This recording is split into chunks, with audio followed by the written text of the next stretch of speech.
En el programa Hoy contamos una pieza. Estamos en el Museo Nacional de Arte Romano, en sus salas expositivas, en la sala 6, dedicada al mundo funerario de Augusta Emérita. Esta sala ha venido teniendo numerosas incorporaciones en los últimos años y hoy venimos a mostraros la última incorporación de piezas en la sala.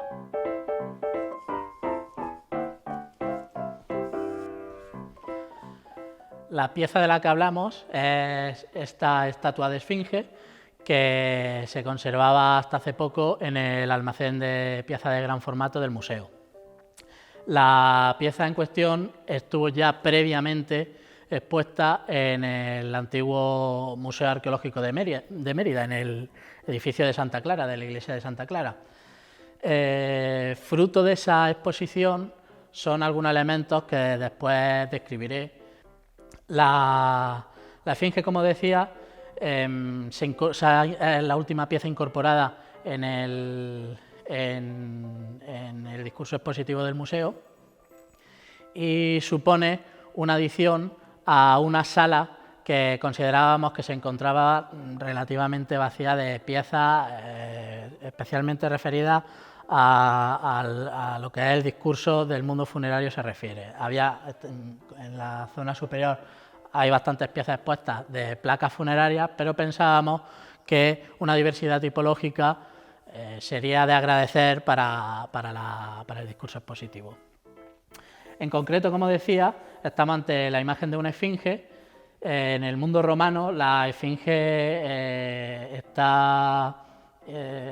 se representa mediante el cuerpo de una leona, el busto de una mujer y las alas de un águila o un ave.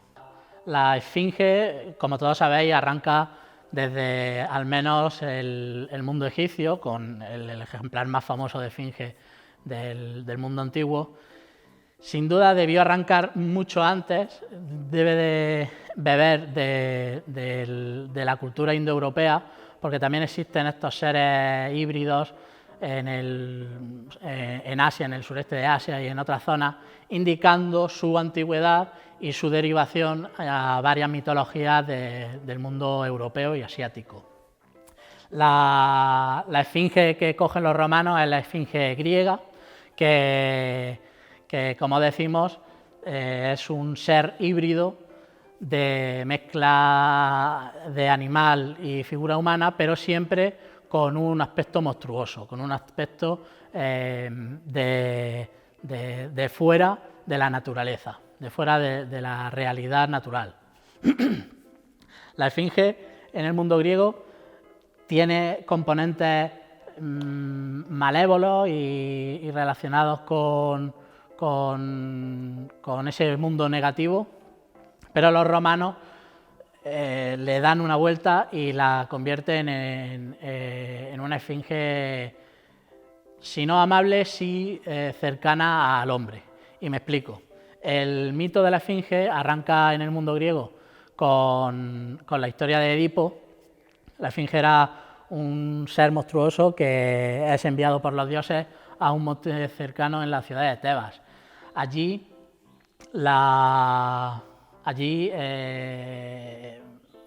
castigaba a sus ciudadanos por los pecados cometidos por sus monarcas. Las fuentes hablan de distintos monarcas, pero sí que todas coinciden en que fue el rey Creonte el que averiguó la forma de combatir a la esfinge, y era yendo hasta el monte y resolviendo el acertijo que planteaba a los visitantes que se acercaran allí. Tras intentos fallidos, Creonte decidió finalmente convocar a toda Grecia a la victoria, a la derrota de la esfinge, a quien pudiera derrotarlo, mediante la recompensa de proponer en matrimonio a su hija. Así las cosas, fue el héroe Edipo el que consiguió vencer a la esfinge, resolviendo su famoso enigma. El enigma era el siguiente: ¿cuál es el animal que en el amanecer anda a 4 patas, en el mediodía a 2 patas y en el atardecer a 3 patas? La solución propuesta por Edipo fue el propio ser humano, que en su infancia anda gateando a 4 patas, en su madurez camina sobre 2 y en su vejez necesita la ayuda de un cayado, sumando una tercera pata a las 2 piernas. Ese mito quedó ya forjado en la mitología griega, pero se transformó hacia una visión de la esfinge como protectora de algo. La esfinge protegía ese monte con el acertijo, con la adivinanza, y así quedó fraguado ya en la mitología griega y posteriormente romana. De ahí el carácter benévolo de la esfinge, porque tiene una visión apotropaica de defensa contra el mal y de protección del hombre contra fuerzas malignas, ¿no? Por ello los romanos cogen la esfinge con ese tipo de mentalidad, ¿no? Y por eso es muy importante la esfinge, se representa con bastante asiduidad en el mundo funerario, porque sirve de protección contra la tumba, a lo que se une una segunda funcionalidad de la esfinge, que es de actuar de psicopompo, que es acompañar a los difuntos al más allá, en el viaje al más allá, ¿no? Tiene esa doble función. Las esfinges en el mundo romano se integran dentro de la arquitectura funeraria. Tenemos numerosos ejemplos de edículas coronadas por estas esfinges, sobre todo en el centro de Italia, pero aquí en Mérida no conocemos ningún edificio con la ubicación in situ de esta estatua. Esta estatua se encontró en Mérida en la Puerta de la Villa, en la zona sur de la ciudad, en una zona extramuros y por tanto con muchas posibilidades de su pertenencia a un recinto funerario o a un edificio funerario.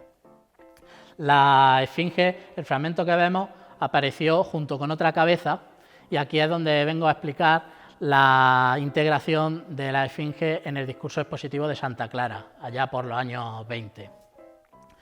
La cabeza que se encontró junto al cuerpo la insertaron junto al cuello, de ahí que tiene un orificio en la parte superior para encajar esa cabeza. Sin embargo, un examen rápido de esa cabeza se deja claro que no pertenece a esta estatua, aunque sí posiblemente pudiera pertenecer a una segunda esfinge, porque aparece, aparte de que es de su mismo tamaño, también la cabeza referida tiene tirabuzones como son los modelos habituales de esfinge.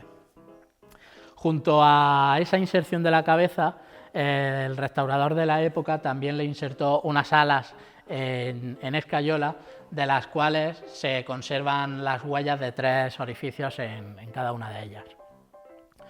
Junto a esa reforma, por último, la última evidencia de esos años es los orificios de ambos lados, que hemos podido aprovechar nosotros para situar estos vástagos, para colocar a la esfinge en su posición originaria. La esfinge de Mérida forma parte de un conjunto de hasta 3 ejemplares que se conservan en este museo. Este cuerpo, la cabeza relacionada con él y una cabeza más que se conserva en el almacén de piezas grandes, de gran formato. Y la esfinge este cuerpo junto a la cabeza de la misma procedencia, planteamos que pudiera tratarse de un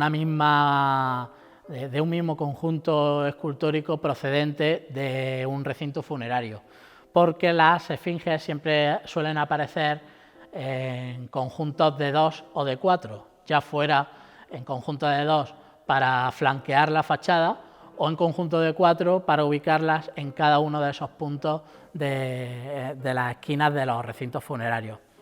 Una vez más, quiero recordar el símbolo de la esfinge de protección y de defensa contra el mal, en este caso seguramente contra los violadores de tumbas tan habituales en las fuentes, ¿no?